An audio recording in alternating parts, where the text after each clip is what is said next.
Shri Krishna friends, cook with હરવામાં આપનું સ્વાગત છે। આજે આપણે ગામડાઓમાં બનતું તુરિયા બટેટાનું શાક બનાવવાના છીએ અને આ રેસીપી સાંજ માટે તમે બનાવશો તો ખીચડી અને રોટલા સાથે ખાઈ શકાય છે અને એટલું ટેસ્ટી બને છે કે તમે ખાતા ધરાશો નહીં। અને જો મારી ચેનલ પર નવા હો તો મારી ચેનલને લાઈક, શેર અને સબસ્ક્રાઈબ જરૂરથી કરજો। સૌ પ્રથમ મેં 250 ગ્રામ તુરિયા લીધેલા છે। તુરિયાને ઘીસોડા પણ કહેવામાં આવે છે। હવે આપણે આ તુરિયાની છાલ ઉતારી લેશું। સૌ પ્રથમ આપણે ડીટ્યુને રિમૂવ કરી દઈશું। ત્યારબાદ એક થોડોક પાર્ટ લઈ ટેસ્ટ કરી લેશું કે કડવું છે કે નહીં।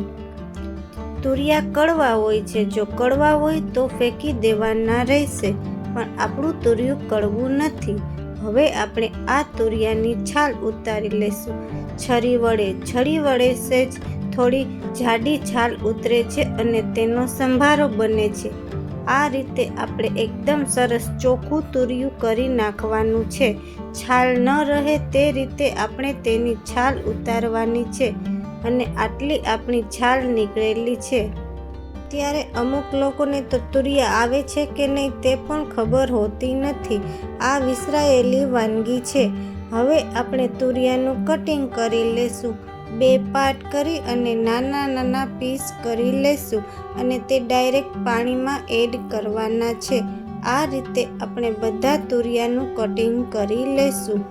એકવાર મારી રીતે શાક બનાવશો તો બધા આંગળા ચાટતા રહી જશે।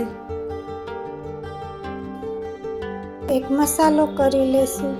અડધી ચમચી ધાણા જીરું, 1/3 ટેબલસ્પૂન હળદર, સ્વાદ અનુસાર મીઠું, 1/3 ટેબલસ્પૂન ગરમ મસાલો, અડધી ચમચી લાલ મરચું પાવડર।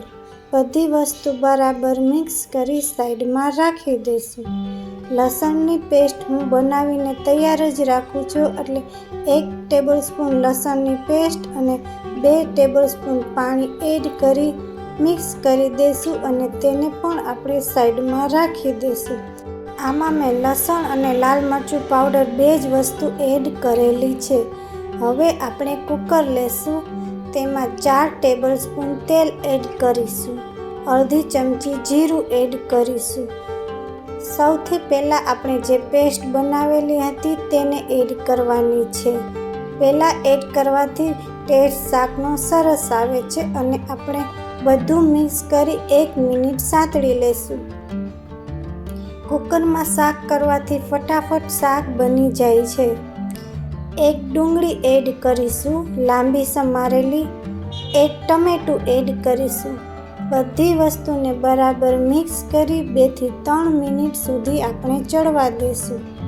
એકદમ સરસ ચડે દેવાનું છે તો શાકનો ટેસ્ટ બહુ સરસ આવે છે।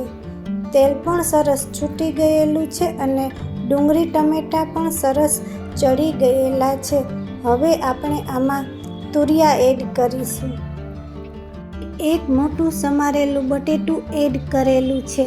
બટેટું એડ કરવાથી બાળકોને ખબર પણ નહીં પડે કે આ તુરિયાનું શાક છે, એટલે બંને વસ્તુ મિક્સ કરીને બાળકો હોંશે ખાઈ જશે। બધી વસ્તુ 2 થી 3 મિનિટ આપણે સાતળવા દઈશું। તુરિયામાં પાણી હંમેશા છૂટે છે, એટલે થોડું પાણી છૂટશે।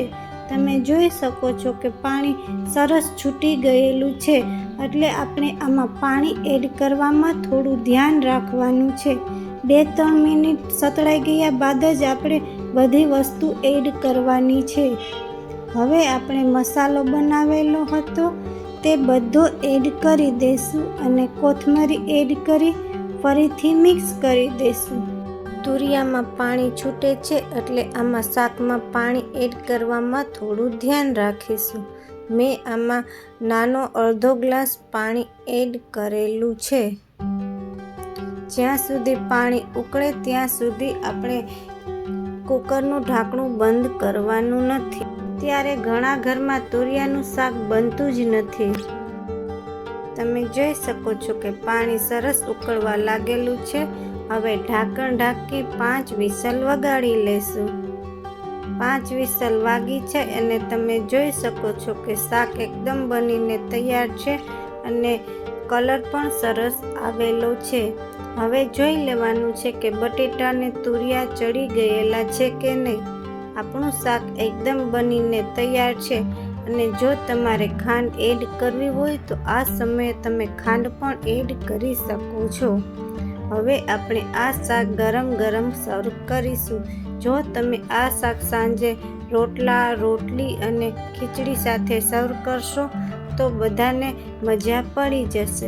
અને હવે આપણે કોથમરી વડે ગાર્નિશ કરીશું શાકને. અને જો મારી રેસીપી પસંદ આવી હોય તો મારી ચેનલને લાઈક, શેર અને સબસ્ક્રાઈબ જરૂરથી કરજો. જય શ્રી કૃષ્ણ.